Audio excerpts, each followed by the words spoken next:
As a designer, I think it's important that a space be beautiful, yet also functional and personal. It should also look like you live there. A space becomes very special and unique when you surround yourself with all your favorite colors and your favorite things.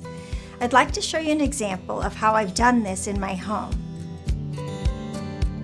So we are standing in a guest room where I've used my son's baby rug that is a hand-knotted design of nautical boats.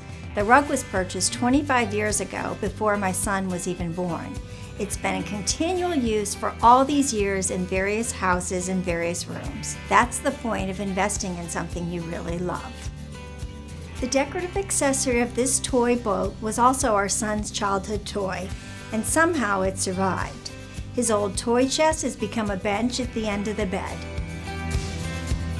The needlepoint doorstop was a handmade gift I gave him for his 9th birthday, and it brings me back to when he was 9. These 2 needlepoint and cross stitches were also gifts that hung in Charlie's room growing up.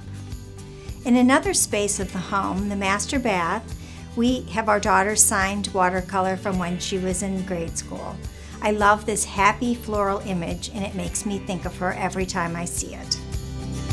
I've saved boxes of these masterpieces from their school days and then framed them appropriately to fit in various spaces. I also took this fun thank you note from a summer camper and framed it with the message still on the back.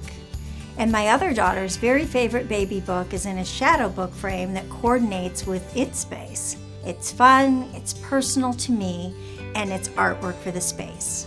So now when I walk into these spaces, I'm reminded of special moments with my children, and they always make me smile.